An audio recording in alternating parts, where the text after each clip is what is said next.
So what's being mentioned, in case not everyone could hear, is that we're buying into the dominance instead of formulating a community. Is that a decent paraphrase?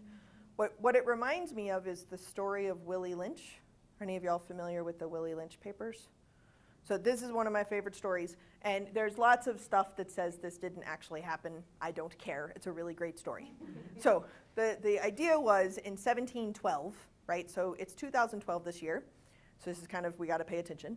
But the story goes that in 1712, a slave owner hired a consultant. The reason why is because the slaves that the slave owner owned were not working to their highest potential. They were not working that efficiently. They were arguing. It was just terrible, or arguing with the slave owners.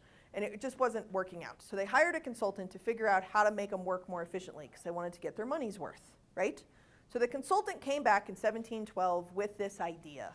And the idea is that if you can pit the slaves against each other, if you can pit them against each other, they will be so busy arguing with each other and within each other that the only person they can turn to or trust is the person outside of the argument.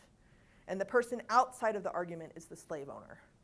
If you can create a system where your slaves thank you for being the slave owner, the hypothesis was that this would last for 300 years.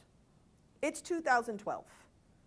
If we can collectively realize who we are pitting ourselves against, who we're arguing with, and who we're thanking, then we can at least get a handle on the actual system that needs to be dismantled.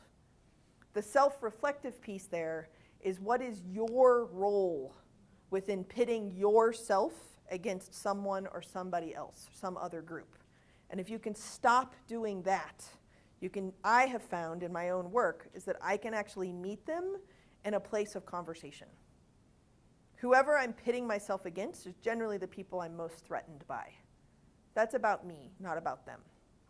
And the best way to get over being threatened is to have a conversation.